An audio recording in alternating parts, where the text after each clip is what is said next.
Hello everyone, I welcome you back at the Meridian Academy. आज हम लोग आप लोगों के साथ डिस्कस करेंगे जो नेशनल फैमिली हेल्थ सर्वे की फिफ्थ रिपोर्ट आई थी, उस रिपोर्ट को लेकर के जो अभी वर्तमान में डिस्कशन चल रहा है और हमारे राजस्थान स्टेट को लेकर के इस रिपोर्ट का जो हमारा राइट टू हेल्थ बिल सरकार लेके आई है उसके पर्सपेक्टिव में और जो इसमें आंकड़े दिए गए हैं उन आंकड़ों के आधार पे जो हमारी पॉलिसी मेकिंग होती है इन सभी चीज़ों को आपस में जोड़ के देखेंगे। ये हमारे मेंस के पर्सपेक्टिव से और प्रीलिम्स में एवं इंटरव्यू इन तीनों ही चीज़ों के लिए एक बड़ा ही इम्पॉर्टेंट और आवश्यक सर्वे है। सबसे इम्पॉर्टेंट चीज़ ये है कि इंडिया में मेनली दो टाइप के सर्वे होते हैं। एक जो हमारा जनसंख्या को लेकर के सर्वे होता है, सेंसस होता है, और वो डिकेडल सर्वे है, यानी कि साल 2011 में हुआ था लास्ट, 2021 और 22 में ये पॉसिबल नहीं हो पाया क्योंकि हमारे यहाँ पे कोरोना और कोविड की वेव्स थी।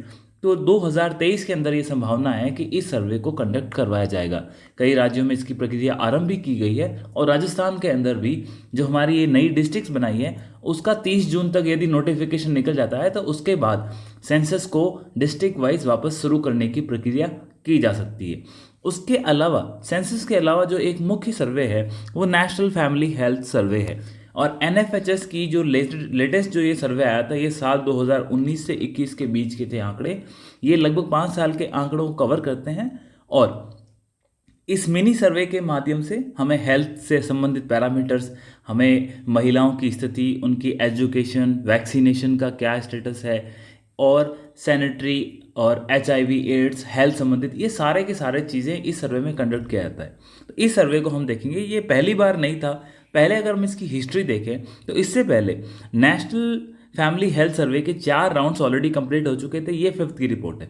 तो NFHS 1 जो 1992 से लेके 93 में स्टार्ट हुआ था, फिर 2 आया आपका 1998 से 99, NFHS 3 2005 और 6 में किया गया और NFHS 4 था वो 2015 और 16 के अंदर किया गया।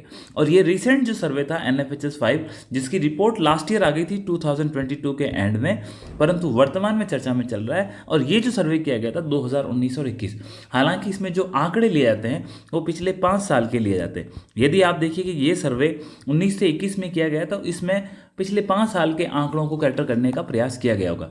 इसमें पूरी जनसंख्या को कवर नहीं किया जाता है, इसमें सैंपल लिए जाते हैं। सैंपल इन द सेंस आप उस एक मैथमेटिक कैलकुलेशंस के माध्यम से आप इसको कंडक्ट करते हैं। नाउ इंपॉर्टेंट चीज़ ये है कि ये सर्वे सेंट्रल गवर्नमेंट के द्वारा करवाया जाता है जिसे ministry of health and family welfare इसका एक लीड रोल है और ये अपनी रिपोर्ट लेके आता है। जैसा मैंने आपको बताया कि ये सर्वे साल 1992 से स्टार्ट किया गया था। 1992 के अंदर इसके एक संस्था है जिस संस्था का नाम है international institute for population sciences. ये मुंबई में बेस्ड है और इस IIPS के माध्यम से इस सर्वे की रिपोर्टिंग होती है, कंडक्ट होती है और इसमें जो ओवरऑल मिनिस्ट्री काम करती है वो हमारी ministry of health and family welfare है। और इस सर्वे की जो फिफ्थ रिपोर्ट आई है, इस रिपोर्ट के अंदर हमें मुख्य तौर पे हमारे पॉपुलेशन के क्या स्टैटिस्टिक्स है, हेल्थ की कंडीशन क्या है, न्यूट्रिशन की कंडीशन क्या है, तो ये सारी चीज़ें मिलती है। हालांकि ये सर्वे थ्रू आउट इंडिया होता है तो इसमें आपको दिखाया गया कि 28 स्टेट और 8 यूनियन टेरिटरी के अलावा 760 डिस्ट्रिक्ट के अंदर ये चीज़ें हुई है। हम इसको राजस्थान के पर्सपेक्टिव में देखेंगे, परंतु मैं आपको ये कहना चाहता हूँ कि जो इसका सर्वे नंबर 4 था, नेशनल फैमिली हेल्थ सर्वे का जो सर्वे नंबर 4 था, वो सर्वे 2015 से 16 के बीच में जब कंडक्ट किया गया था तो वो पहली बार ऐसा सर्वे था जिसको डिस्ट्रिक्ट लेवल के ऊपर किया गया था। उसके बाद से इस बार भी हमने डिस्ट्रिक्ट लेवल के डाटा को कलेक्ट किया है, यानी कि डिस्ट्रिक्ट वाइज आपने सेगमेंट बनाए हैं, वहाँ रूरल अर्बन पॉपुलेशन को डिवाइड करके और इन चीज़ों के आधार पे आपने ये सर्वे किया है। तो जो हमारा जो NFHS 5 है ये हमको डिस्ट्रिक्ट लेवल के डाटा को, जिला स्तरीय डाटा को दिखाता है। इसके अंदर आपको कौन से इंडिकेटर मिलेंगे तो जनसंख्या से संबंधित है, उसके बाद फर्टिलिटी कैसी है, मतलब जो प्रजनन दर है उसके बारे में, फैमिली प्लानिंग को लेकर के, इन्फांट और चाइल्ड मोर्टालिटी जो हमारी हेल्थ का एक बहुत इंपॉर्टेंट पैरामीटर्स होता है उसके ऊपर भी ये सर्वे हमें डाटा देता है। इसके अलावा मैटरनल हेल्थ और चाइल्ड की हेल्थ, मातृत्व और शिशु, इनकी जनन और मृत्यु दर, इन सारे आंकड़े हमको यहाँ मिलेंगे। इसके अलावा आपको डोमेस्टिक वायलेंस और डिसेबिलिटी की रिपोर्ट्स भी हमको इस सर्वे के अंदर मिलती है। सबसे पहले हम ये देखेंगे कि ये सर्वे किस साइज़ के आधार पे किया जाता है। तो ये जो आंकड़े मैं आपको दिखा रहा हूँ, जो आप ये इंडेक्स देख सकते हैं, ये इंडेक्स हमारे राजस्थान के अंदर कितने हाउस होल्ड को ये सर्वे किया गया। आपसे कोई भी ये सवाल पूछ सकता है कि okay, national family health survey के बारे में आपने बताया, पर आप मुझे ये बताइए कि ये सर्वे कंडक्ट कैसे किया जाता है। तो आपके पास कोई आंसर होना चाहिए ताकि आप वहाँ पे ऐसे नहीं लगे कि आपको जानकारी नहीं है। यही मेरा एक मुख्य उद्देश्य है कि हमें आंकड़े कई बार पता होते हैं, परंतु हमें ये नहीं पता होता कि प्रक्रिया कार्य कैसे करती है। तो यह राजस्थान के संदर्भ में यदि देखा जाए तो मैं आपको ये कहना चाहता हूँ, लगभग हमारे यहाँ पे 32,000 हाउस होल्ड, तो आप ये देख सकते हैं कि टोटल हाउस होल्ड जो लिखे हैं यहाँ पे, उस हाउस होल्ड में देखिए 31,813 का आंकड़ा था। तो लगभग 32,000 हाउस होल्ड का हमारे राजस्थान के अंदर सर्वे किया गया। इस सर्वे के अंदर ऑलमोस्ट जो महिलाओं की संख्या थी जिसको सर्वे किया गया, वो लगभग 44,000 के आसपास है। इन 44 के अंदर में से 42,000 का इंटरव्यू किया गया। आप ये देखिए, सबसे पहले 32,000 घरों का सर्वेक्षण किया गया। इन 32,000 घरों में से लगभग आपके 42 से 43,000 जो महिलाएं हैं, उनसे बातचीत की गई, उनका इंटरव्यू लिया गया, उनसे इंटरेक्शन किया गया, और लगभग 6,000 जो पुरुष हैं उनका किया गया। आप ये सोचेंगे कि यहाँ पे पुरुषों की संख्या कम है। देखिए, हाउस होल्ड के अंदर जनरली जो हमें डाटा मिलता है वो महिलाओं से मिलता है। जब हम सर्वे के अंदर अप्रोच करते हैं तो महिलाएं ज़्यादा होती। आप ये जानते हैं कि राजस्थान में महिलाओं का एम्प्लॉयमेंट रेट कम है और पुरुष ज़्यादातर एम्प्लॉयमेंट में बाहर रहते हैं। तो सर्वे के दौरान ये भी आंकड़े आए कि पुरुष कम मिलते हैं। और मोरओवर, जो जानकारी आपको महिलाओं से, परिवार के बारे में, बच्चों के बारे में, क्योंकि इसमें ज़्यादातर जो आंकड़े हैं वो महिलाओं और शिशु की हेल्थ से संबंधित है, तो इन चीज़ों के लिए ही महिलाओं से इंटरेक्शन ज़्यादा किया जाता है। तो आप ये जानिए कि राजस्थान के अंदर राजस्थान की हर डिस्ट्रिक्ट के अंदर, हमारे यहाँ पे 33 डिस्ट्रिक्ट है, तो राजस्थान की हर डिस्ट्रिक्ट के अंदर 32,000 घरों का ये सर्वेक्षण हुआ। उस 32 में से महिलाओं में लगभग 42 से 43,000 महिलाओं का सर्वेक्षण किया गया और पुरुषों का लगभग 6,000 पुरुषों का सर्वेक्षण किया गया। इन आंकड़ों से आप ये समझ गए कि ये कंप्लीट जनसंख्या से नहीं पूछे गए, एक सैंपल है, और ये सैंपल का सिलेक्शन एक मैथमेटिक्स, स्टैटिस्टिक्स के माध्यम से किया जाता है। इसके अंदर हमारा भारत सरकार का सांख्यिकी मंत्रालय है, उसकी गाइडलाइंस ही फॉलो की जाती है। इसमें जब आप डिवाइड करते हो कि आपने हर डिस्ट्रिक्ट में कितने लोग या कितने घरों का सर्वेक्षण करना है, तो आप ये देखिए, राजस्थान के अंदर जनरली हर डिस्ट्रिक्ट के अंदर आपको 1,000 घरों का सर्वेक्षण किया गया है। अब इन 1,000 घरों में भी अर्बन और रूरल, इनको आपस में डिवाइड करके प्रोपोर्शनली इनकी अलग अलग तरह से इनके इंटरव्यू किए जाते हैं। ये एक सर्वे का जो आंकड़े थे मोटा मोटी, वो आपके सामने मैंने रख दिए हैं। अब हम ये जानने का प्रयास करेंगे कि इसमें क्या ट्रेंड्स निकल के आए हैं और क्या इसमें घटनाएं हमको घटित होती हुई दिखेगी, रिपोर्टिंग क्या हुई है। तो देखिए, सबसे एक इंपॉर्टेंट ट्रेंड जो इस बार के सर्वे से निकल के आया वो है फर्टिलिटी ट्रेंड्स को लेके, मतलब कि प्रजनन दर को लेकर के। प्रजनन दर के बारे में ये कहा कि जो हमारी फर्टिलिटी रेट, देखिए फर्टिलिटी रेट होती क्या है। फर्टिलिटी रेट उसमें कहते हैं कि एक जो महिला है वो औसतन अपनी जो उसकी प्रजनन की क्षमता होती है उस आयु के दौरान वो जनरली यहाँ पे कितने बच्चों को पैदा कर रहे हैं, तो इसके आधार पे फर्टिलिटी ट्रेंड्स है। और नेशनल फैमिली हेल्थ सर्वे 1 जो कि 1992 से स्टार्ट किया गया था, और नेशनल फैमिली हेल्थ सर्वे 5 जो कि 2021 के अंदर इसके लास्ट सर्वे खत्म हो गया था। तो इस आंकड़े को देखिए, ये जो हमारा 30 साल का एक टाइम ड्यूरेशन है, तो 1992 से लेके 2021 तक जो हमारे ये 30 साल का समय निकला, इस समय के अंदर हमारी जो प्रजनन दर है, ये भारत के परिप्रेक्ष्य में भी मैं बोल रहा हूँ और राजस्थान के परिप्रेक्ष्य में भी बोल रहा हूँ, तो इसकी प्रजनन दर में लगातार एक गिरावट देखी गई है, जो कि 3.6 थी नेशनल फैमिली हेल्थ सर्वे 1 में, और इस बार 2 पहुँच चुकी है। और हम ये मानते हैं कि जो 2 हमारी जो टोटल फर्टिलिटी रेट भी इसको इंग्लिश में कहते हैं, या आपको इसकी हम मातृत्व प्रजनन क्षमता भी कहते हैं, तो ये जो टोटल फर्टिलिटी रेट हमारी 2 पहुंच गई है, इससे हुआ क्या है कि हम ये मानते हैं कि जो हमारे सरकार की तरफ से, आपको पता है कि नेशनल हेल्थ मिशन चला गया था भारत सरकार के अंदर में, और दूसरा मिशन परिवार करके आपने नाम सुना होगा, ये भी केंद्र सरकार का एक बहुत ही महत्वाकांक्षी योजना थी, जिसके अंदर हमारी जो टोटल फर्टिलिटी रेट है, हमारी जनसंख्या को स्टेबल करने के लिए एक मिशन था।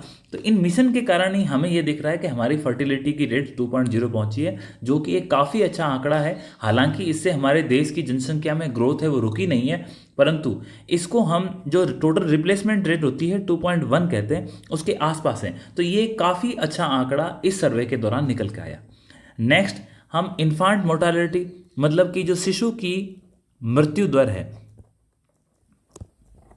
उसके आंकड़े देखते हैं। तो शिशु की मृत्यु दर के दो आंकड़े होते हैं, एक जब शिशु की आयु है वो 1 साल से कम हो, और दूसरा आंकड़ा होता है जब शिशु की आयु 5 साल से कम हो। तो हम इन दो आंकड़ों को लेते हैं। यहाँ पे जो हम बात कर रहे हैं वो 1 साल से कम बच्चों की बात कर रहे हैं। तो जन्म से लेकर के 1 साल की आयु में कितने बच्चे हैं, मतलब प्रत्येक 1,000 जन्म पे कितने बच्चों की डेथ होती है। तो यदि आप NFHS 5 को देखें, हालांकि यहाँ सभी कंपेयर करते हुए देख रहे हैं कि इसमें एक गिरावट है, परंतु हम टोटल आंकड़ों में देखें तो वर्तमान में राजस्थान के संदर्भ में आपको जो इन्फेंट मोर्टालिटी रेट है, जिसको हम IMR कहते हैं, उसके आंकड़े 30 हैं। मतलब कि जब प्रत्येक 1,000 बच्चे जन्म लेते हैं तो उसमें से 30 बच्चों की 1 साल की आयु के अंदर ही डेथ हो जाती है। ये आंकड़े एक साल 1995 के आसपास ये 80 थे, परंतु वर्तमान में इसमें काफ़ी अच्छी एक गिरावट आई है। परंतु आपको ये भी देखना होगा अर्बन और रूरल, इन दोनों क्षेत्रों में इसमें एक डिफरेंस है। जहां अर्बन के अंदर आपको ये दर 22 के पास दिखती है,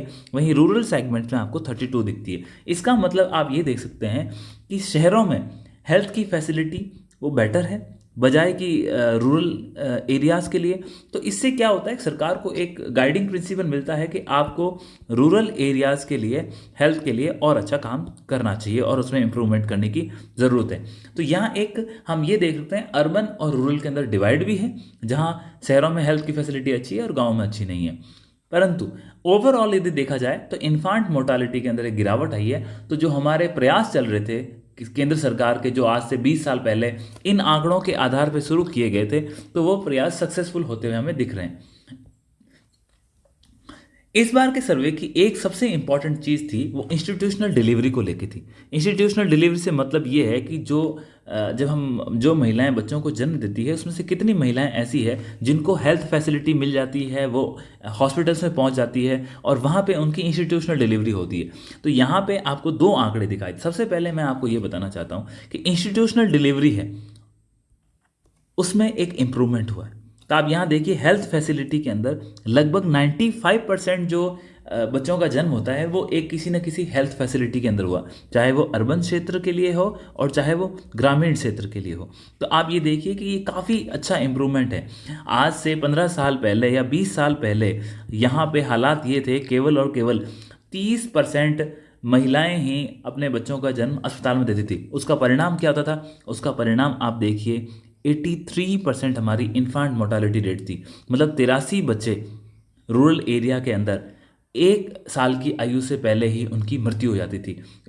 इसमें सुधार हमें यहाँ पे दिखाई देता है। इस प्रकार से आपको आंकड़ों की तुलना करना आना चाहिए। ये आपके लिए काफ़ी फायदेमंद होता है। इससे आप आंसर्स में भी अपने इम्प्रूवमेंट कर सकते हैं। अब इसके अलावा यहाँ पे 96% ये देखा गया है कि जब महिलाओं की डिलीवरी के समय उनके पास कोई ना कोई आशा वर्कर या हेल्थ से संबंधित कोई नर्सिंग असिस्टेंट या फीमेल नर्स या कोई ना कोई उनके पास अवेलेबल था, तो जिससे हमारी एक हेल्प हुई है कि हम इंस्टीट्यूशनल डिलीवरी को बेटर कर पाएँ। यहाँ पे राजस्थान की, मैंने आपको बताया था, राजस्थान की प्रत्येक डिस्ट्रिक्ट के अंदर ये सर्वे किया गया। तो जो हमारे 33 डिस्ट्रिक्ट्स है उनके आंकड़े आपके पास है। तो आप ये देखिए राजस्थान के अंदर इंस्टीट्यूशनल डिलीवरी का मैंने आपको ओवरऑल आंकड़ा 95% दिखाया। तो हमारा जो एवरेज है राजस्थान के अंदर इंस्टीट्यूशनल डिलीवरी का वो 95 है। परंतु यहाँ चिंता की बात ये है कि राजस्थान का जो वेस्टर्न सेक्टर है, जिसमें आप देखिए जैसलमेर है, जोधपुर है, बीकानेर है, चूरू है, इन 4 जिलों में आपको हमारा जो इसका एवरेज दिखाई देगा इंस्टीट्यूशनल डिलीवरी का, वो लेस देन 90 है। इसका मतलब पश्चिमी राजस्थान में अभी भी हेल्थ की फैसिलिटीज़ को और इम्प्रूवमेंट करने की ज़रूरत है। वहाँ पे महिलाओं को अस्पतालों तक लेके आने की ज़रूरत है। और इन सभी उद्देश्यों को ध्यान में रखते हुए ही राजस्थान अपनी सरकार अपनी एक महत्वाकांक्षा योजना लेके आई थी, जिसके अंदर इंदिरा गांधी मातृत्व सुरक्षा योजना। इसके अंदर आपको पता है कि सरकार इंस्टीट्यूशनल डिलीवरी के लिए प्रमोट करती है, वैक्सीनेशन के लिए प्रमोट करती है और महिलाओं को तकरीबन 6,000 रुपये का इंसेंटिव डिफरेंट किस्त में दिया जाता है। तो इसका मूल उद्देश्य इंस्टीट्यूशनल डिलीवरी की जो ये कमियां हैं उनको दूर करना ही है। तो ये 2000 पिछले साल रिपोर्ट आई थी और उसी के आधार पे ये NFHS 4 के सर्वे को ध्यान में रखते हुए और 5 के सर्वे को ध्यान में रखते हुए राजस्थान सरकार इस स्कीम को लेकर आए। तो आपको ये लिंक करके समझना होगा कि इस प्रकार से स्कीम्स भी सरकार के द्वारा लॉन्च की जाती है। यहीं हम वैक्सीनेशन की बात करें, जैसे मैंने आपको बताया कि जो हमारी इंदिरा गांधी मातृत्व सुरक्षा योजना है उसके अंदर एक उद्देश्य वैक्सीनेशन को इम्प्रूव करना भी है। यहाँ पे इस सर्वे के अंदर जो 12 से लेकर 23 साल के एज के बच्चे हैं उनके वैक्सीनेशन के स्टेटस को दिखाया गया। तो आप ये देखिए वैक्सीनेशन में एक अच्छा इंप्रूवमेंट है। और जनरली हम कौन सी डिजीज़ के लिए वैक्सीनेशन करते हैं, तो उसके अंदर आप देखिए BCG है, फिर पोलियो के लिए है, और इसका डिप्थीरिया का है, और मीज़ल्स और रूबेला, ये जो बीमारियां हैं इनके लिए हमारा टीकाकरण होता है। और केंद्र सरकार की तरफ से इस योजना के लिए ही मिशन इंद्रधनुष को लॉन्च किया गया था। इसके तहत सरकार का ये एम था कि हम बच्चों के सर्वांगीण विकास के लिए और उनकी बीमारियों से रोकथाम के लिए हम उनको वैक्सीनेशन के लिए कवर किए। काफ़ी अच्छे रिजल्ट्स आए हैं इस सर्वे के और इस मिशन इंद्रधनुष के भी। और इसने ये दिखाया है कि 91% जो अभी जो देखिए आप ऑलमोस्ट जितनी भी गंभीर बीमारियां यहाँ पे दिखा रखी हैं, या फिर आप अगर बेसिक डाटा भी देखें तो ऑलमोस्ट 80% जो बच्चे हैं 12 से 23 साल के, उनको वैक्सीनेशन की फैसिलिटी मिल रही है। परंतु आप तब भी देखिए हमारे पास 20% बच्चे ऐसे हैं जिनको अभी भी हमें कवर करने की ज़रूरत है। तो इनसे ये है क्योंकि अगर 20% बच्चों तक आपकी वैक्सीनेशन की कवरेज नहीं है, उसका रिजल्ट क्या होगा, उसके अंदर गंभीर समस्याएं आएगी। पोलियो, मीजल्स, रुबेला ये जानलेवा बीमारियां हैं। तो इस प्रकार से सरकार इनके लिए काम करती है। और ये हमें सर्वे इसीलिए पढ़ना चाहिए ताकि हम भी कल को पब्लिक सर्विस में जाते हैं तो हमें किस प्रकार से कार्य करना है तो हमें वो पता होना चाहिए। नेक्स्ट, अगर हम देखें एनीमिया को लेकर के भी एक बड़ी ही स्ट्रॉन्ग इसमें हमें सेटबैक मिला है इस रिपोर्ट के माध्यम से। एनीमिया क्या होता है कि आपके शरीर में लौह तत्वों की कमी होती है। तो फिर जनरली आपने देखा होगा आयोडीन की गोली महिलाओं के लिए, या फिर राजस्थान सरकार की जितनी भी हमारे प्राइमरी हेल्थ सेंटर्स हैं या कम्युनिटी हेल्थ सेंटर्स हैं, वहाँ पे आपने देखा होगा कि जनरली महिलाओं को प्रेस्क्राइब की जाती है कि आयोडीन की गोली आप हर मान लीजिए। तो ऐसा कारण क्यों है? क्योंकि राजस्थान में ये देखा गया कि एनीमिया की जो शिकायत है वो काफ़ी ज़्यादा है। और सबसे उसमें इंपॉर्टेंट चीज़ है, जो महिलाएँ हैं और जो बच्चे हैं जिनकी 6 माह से लेकर 60 माह के बच्चे हैं और जो महिलाएँ, उनमें एनीमिया की शिकायत बहुत ज़्यादा है। और यहाँ तक देखिए 64% जो लेडीज़ हैं उसके अंदर एनीमिया की शिकायत होती है।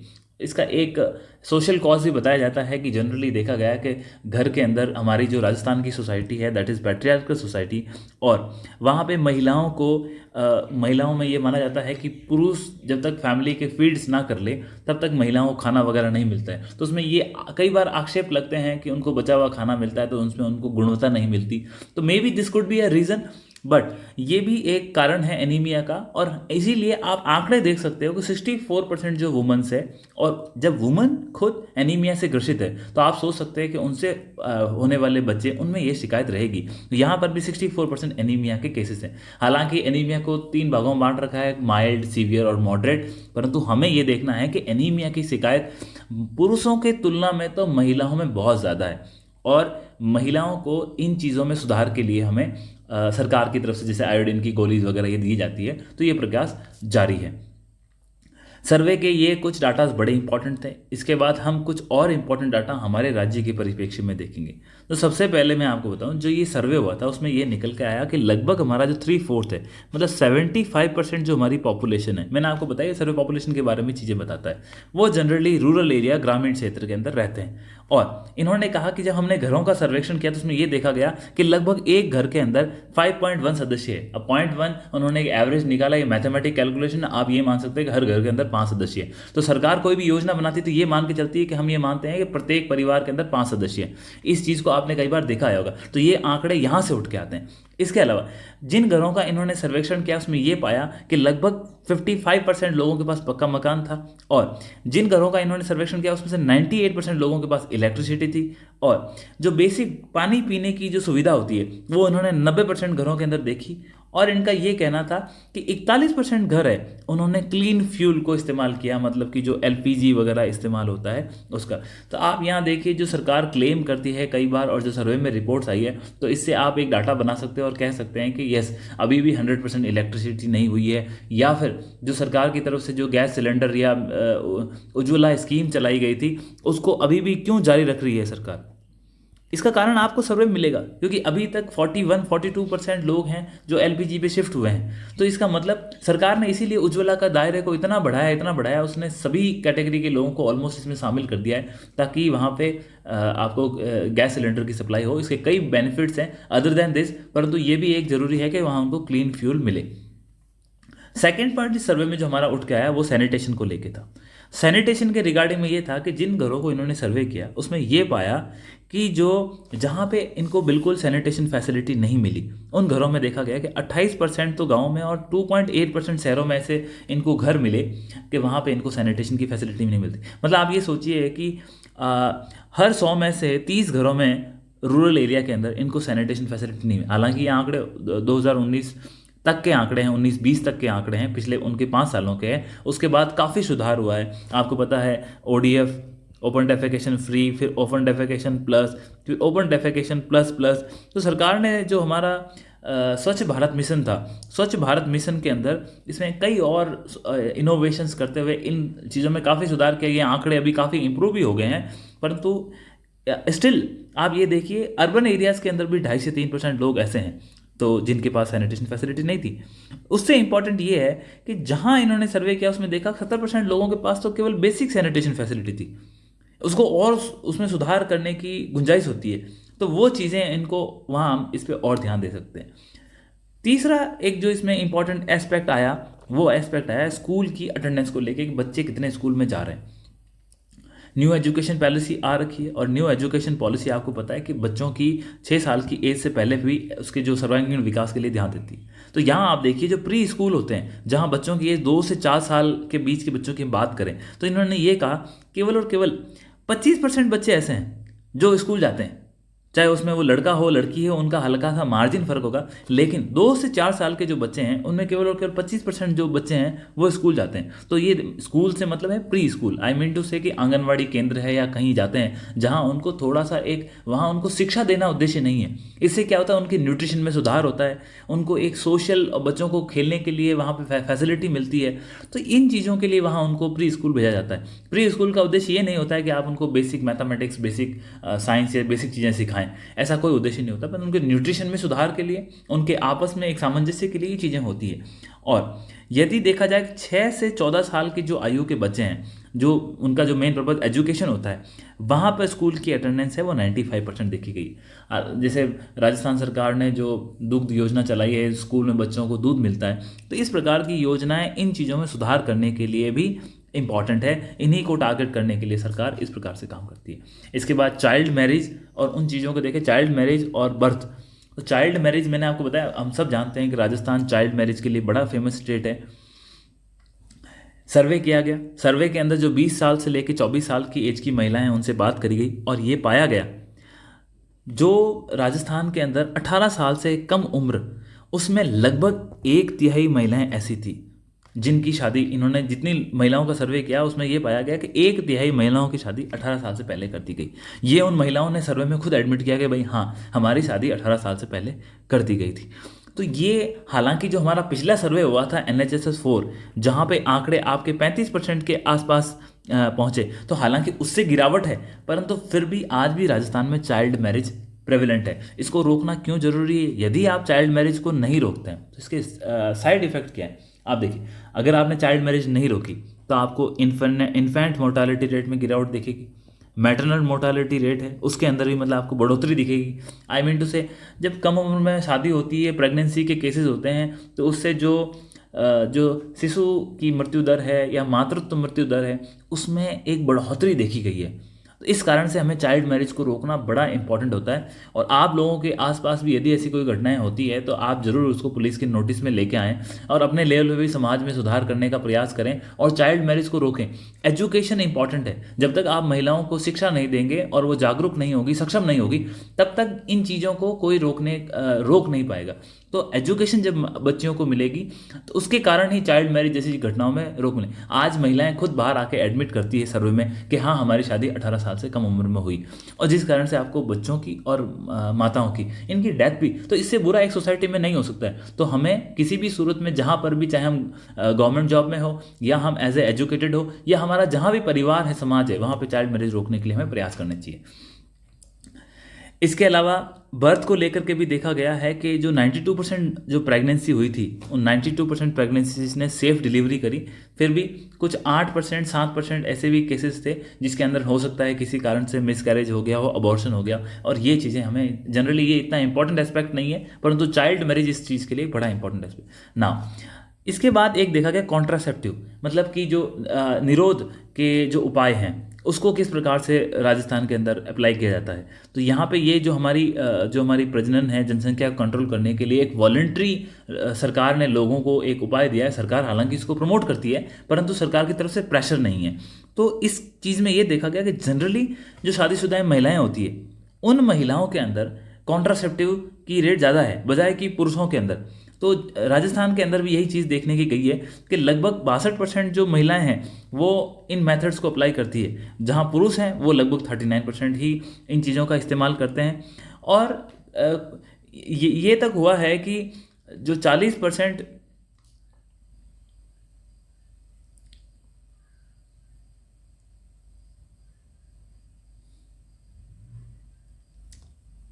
यदि हम इन मॉडर्न जो हमारे ये मेथड्स हैं इनकी बात करें तो लगभग 62% महिलाएं हैं, वो तो इन चीज़ों का इस्तेमाल करती है। परंतु लगभग 40% के आसपास जो हमारे पुरुष हैं, उन्हें कहा ये तो हमारा काम ही नहीं है, ये तो महिलाओं से संबंधित कार्य है, हमें इससे कोई लेना देना नहीं है। तो आप ये सोच सकते हैं कि किस प्रकार से हमारे यहाँ पे एक पैट्रियार्कल माइंडसेट है। अब इसके बाद शिशु मृत्यु दर, इन्फेंट मोर्टालिटी रेट, मैंने आपको बताया 1 साल से कम और 5 साल से कम, ये दो अलग अलग दरें होती हैं। हमने 1 साल की तो पहले ही चर्चा कर ली थी, यहाँ हम दोनों को वापस चर्चा करेंगे। तो राजस्थान के अंदर यदि हम इन्फेंट मोर्टालिटी रेट, शिशु मृत्यु दर की बात करें, तो 1 साल से पहले कितने बच्चों की डेथ हुई 1,000 पे, तो लगभग 30 बच्चे, जो मैं आपको वहाँ बता चुका हूँ। तो 30 बच्चे लगभग प्रति 1,000 जन पर इनकी मृत्यु हुई है। उसका एक कारण क्या है मैं आपको ऑलरेडी बता दूँ, इसका एक कारण चाइल्ड मैरिज है। दूसरा, यदि 5 साल तक के बच्चों का देखा जाए तो 37 बच्चे 5 साल की आयु तक प्रति 1,000 जन पे इनकी मृत्यु हो जाती है। और इसका भी एक रीज़न क्या है, तो वो चाइल्ड मैरिज है। तो इन चीज़ों में सुधार से हमें ये आंकड़े भी सुधार कर देखने को मिलेंगे। हर चीज़ सरकार अपने प्रयास से नहीं कर सकती, सोसाइटी को भी इन चीज़ों में प्रयास करना चाहिए।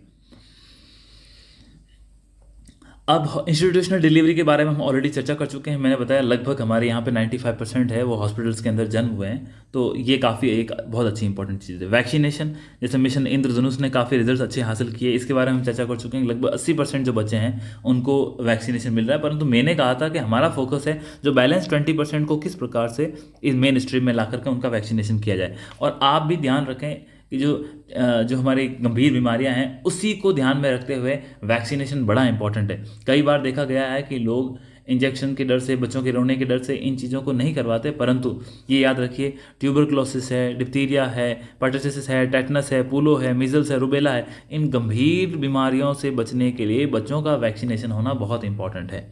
नेक्स्ट, न्यूट्रिशन, बच्चों की हेल्थ, पोषण को लेकर के आंकड़े आए हैं। इसमें दो बड़े इंपॉर्टेंट चीज़ होती है, एक होती है स्टंटिंग बोलते हैं और एक होती है वेस्टिंग। स्टंटिंग से तात्पर्य है बच्चों से संबंधित है। स्टंटिंग से तात्पर्य ये होता है कि आपने देखा होगा कई बार किसी बच्चे की एज होती है 10 साल, परंतु यदि आप उसकी हाइट देखें तो बड़ी कम होती है। तो बोला ये तो इसको काफ़ी बोना सा लग रहा है या कम हाइट का रह गया, तो उसका कारण उसकी पोषण में है, उसका जेनेटिक रीज़न नहीं है, क्योंकि उस बच्चे को पोषण नहीं मिला। दूसरा, कई बार ऐसा देखने को आया है कि कुछ बच्चों की हाइट तो बड़ी अच्छी हो जाती है परंतु वो बड़े पतले होते हैं, थिन होते हैं, तो उसका कारण है उनकी वेस्टिंग। तो आप ये देखिए, वेस्टिंग और स्टंटिंग ये दो मापक हैं जिससे हम ये पता लगाते हैं कि बच्चों को पोषण किस प्रकार से मिला है और हमारे पोषण में क्या कमियां हैं। और इन्हीं चीज़ों के कारण आपने देखा होगा कि जो सरकार की तरफ से जो इश्यू होते हैं, हमारे नेशनल